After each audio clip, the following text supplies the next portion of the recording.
Bible గ్రంథంలో వివరించలేదు, కానీ ఆ యొక్క మరియమ్మ గారికి ఆ మాటలు ఎంత సహాయపడ్డాయి ఇక్కడ మనం చూస్తూ ఉన్నాం.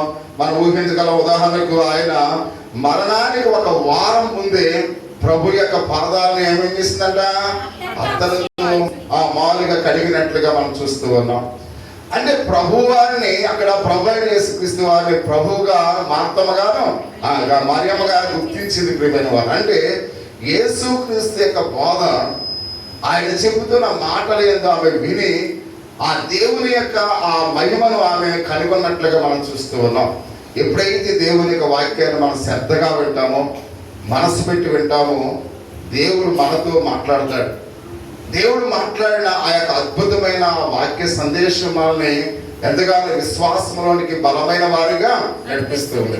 కాబట్టి దేవుని యొక్క వాక్యాన్ని విన్నప్పుడు, ఎందుకంటే నిన్న పండిత వాళ్ళ చర్చిలోకి వెళ్తే వాళ్ళు లాస్ట్లో అన్నారు, వాక్యం అయిపోయిన తర్వాత భోజనాలు వడ్డించేటప్పుడు, పాస్టర్ గారంటే అసలు మేము ఎలా కూడా తెప్పలేదండి, మీరు వాక్యం చెప్పినా చెప్పు మీ వైపు చూసామండి, అసలు ఎప్పుడు కూడా ఎలా తెప్పలేదండి అంటున్నారు. అంటే దేవుని యొక్క వాక్యం అంత శ్రద్ధగా వాళ్ళు విన్నారు ప్రియమైన వాళ్ళు. ఏమాత్రం కూడా ఎలా కానీ వాళ్ళు ఏమాత్రం కూడా చెప్పలేదు. కొన్ని సంఘాల్లో వారి పాస్టర్గా చెప్తుంటారు, సెల్ ఫోన్ ఎలా అంటుంటారు, అంటే ఈ చేత్తోనేమో సెల్ ఫోన్ నొక్కుతూ ఉంటారు, అక్కడ చూస్తుంటారు, ఇలా చూస్తుంటారు. అంటే మన సంఘంలో కొన్ని, అంటే కొన్ని టౌన్ సంఘాల్లో మనం చూస్తుంటాం. అంటే కొన్ని చోట్ల ఈ టీవీ మాలు సెల్ ఫోన్ చూస్తూ ఉంటారు, వాక్యాన్ని చూస్తూ ఉంటారు. అంటే అది సరిగా అర్థమవుతుంది, మనకి అర్థం కాదు. మనస్సు పెట్టి దేవుని యొక్క వాక్యాన్ని మనం తెప్పకుండా చూస్తే ఆ వాక్య సందేశం మనకి అర్థమవుతుంది. అంటే ఇక్కడ మరియమ్మ గారు కూడా ఏమాత్రం కూడా వంట గదిలో ఎన్ని నిమిషాలు సౌండ్ వచ్చినప్పుడు కూడా ఏమాత్రం దేవుని సందేశాన్ని వింది అనే విషయానికి మనం చూస్తూ ఉన్నాం. అందుకనే ప్రియ సహోదరి సోదర, అక్కడ మనం చూస్తూ ఉన్నాం, ఆ వెలగల అత్తరును యేసుక్రీస్తు శిష్యులకు చాలా కోపం వచ్చింది.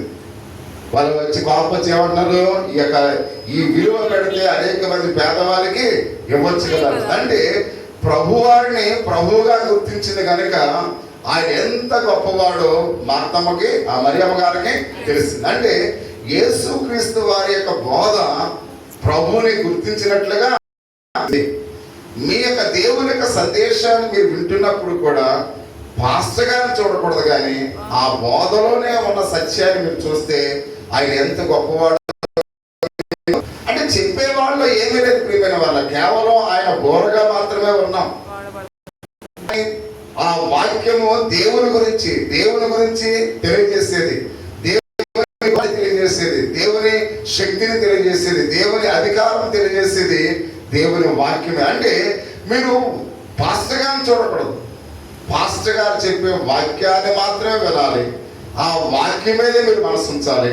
ఆ వాక్యము ఎంత శక్తి కలిగినదో దాని గురించే మీరు ఆలోచించాలి. అంతేగాని మా పాస్టర్ గారు బాగా చెప్పారంటే పాస్టర్ గారు బాగా చెప్పడం కాదు, ఆయన గురించి ఆయన బాగా చెప్పించుకున్నాడు ప్రియమైన వాళ్ళ. అంటే ఇక్కడ పాస్టర్ గారిలో ఏమీ లేదనే విషయాన్ని మనం గమనించాలి. కానీ పాస్టర్ గారు వెనక ఉన్న ఆయన సర్వశక్తిమంతుడు. ఆయన ఏ సమయంలో ఎవరితో ఎలా మాట్లాడాలో ఆయనకి తెలుసు ప్రియమైన వాళ్ళ.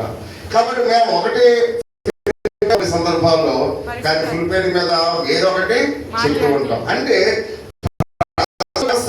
ఆయనే పలికిస్తాడు, మనం చెప్పేది కాదు. అంటే మనం ఒకటి చెప్పాలనుకుంటే లేకపోతే ఆ ప్రజలు కావలసింది ఇస్తాడు ప్రియమైన వాళ్ళ. అందుకని ఆయన ఉన్నాడు అనే విషయాన్ని గమనించాలి. అందుకని మరియమ్మ గారు ఆయన వాక్యాన్ని ఎంతో శ్రద్ధగా ఉన్నాడు. ఇక్కడ మత్తయి సువార్త 26వ అధ్యాయము 12వ వచనంలో మత్తయి సువార్త 26వ అధ్యాయం,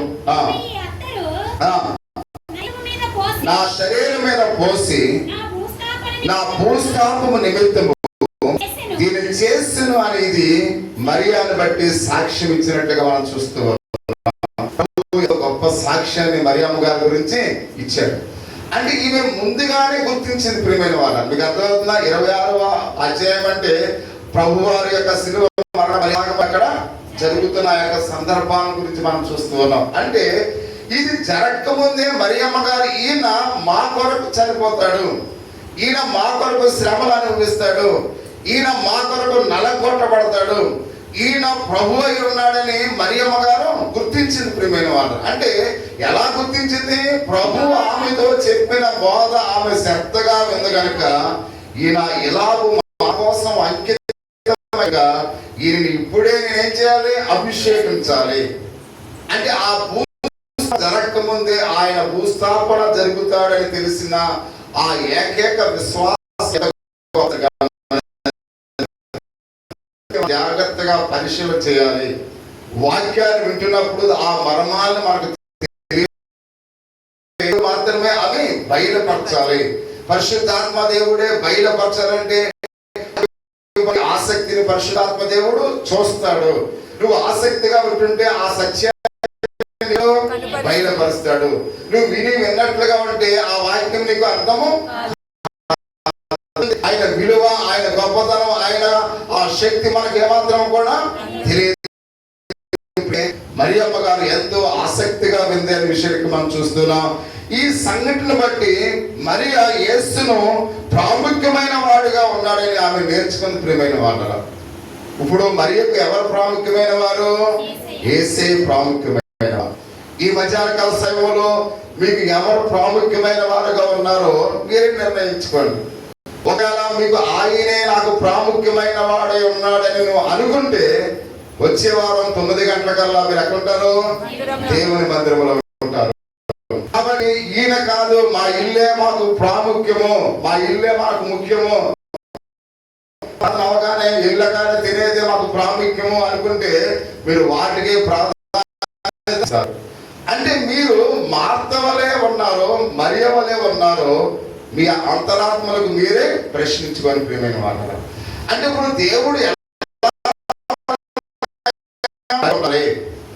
మరియమ్మ వలె మనం ఉండాలంటే ఆయనకే ప్రథమ స్థానము, ఆయనకే ప్రథమ స్థానం ఇవ్వాలంటే ఆయన గురించి మరి ఎక్కువగా మనము తెలుసుకోవాలి. ఆయనకు విశ్వాసం ఉన్నప్పుడే, ఆయన నమ్మకంగా ఉన్నప్పుడే ఆయనకి మనం ప్రథమ స్థానం ఇస్తామనే విషయానికి మనం చూస్తూ ఉన్నాం. ఆమె యేసును మెస్సయ్యగా నమ్మింది ప్రియమైన వాళ్ళ. ఎందుకు ప్రథమ స్థానం ఇచ్చింది? యేసు క్రీస్తు వారిని ఆమె మెస్సయ్యగా నమ్మినట్లుగా మనం చూస్తూ ఉన్నాం. అలాగే ఆయన బోధ ప్రాముఖ్యమైన సత్యాల వైపు ఆయన దగ్గర కూర్చుని నేర్చుకుంది ప్రియమైన వాళ్ళ. ఎందుకంటే ఆయన బోధ ఎంతో ప్రాముఖ్యమైనదని ఆ సత్యాన్ని ఆమె దగ్గర కూర్చుని ఏం చేసింది? నేర్చుకుంది. కాబట్టి అందుకని ఆయన ప్రాముఖ్యమైన వాడుగా ఆమె ఎంచింది అనే విషయానికి మనం చూస్తూ ఉన్నాం. ఒకవేళ మాలో ఒక సినిమా యాక్టర్ మా దగ్గరికి వచ్చి కూర్చున్నాడు అనుకోండి, మామూలుగా వచ్చి కూర్చున్నాడు అనుకోండి, వాడు ఎవడో మనకు తెలియదు అనుకోండి, మనం ఏం చేస్తాం? వాళ్ళ గురించి పట్టించుకోం. పక్కన ఎలా కూర్చున్నా కానీ మనం పట్టించుకోం. అప్పుడు ఎవరైనా ఒక ఆయన వచ్చి మీ మధ్య చిరంజీవి అన్నాడు అనుకోండి, అయ్యో చిరంజీవి వచ్చేసంటారా అంటే మనం ఏం చేస్తాం? ఆయన చూస్తాం. అంటే ఇప్పుడు ఈయన ఎందుకు మనం పట్టించుకోవడం లేదు?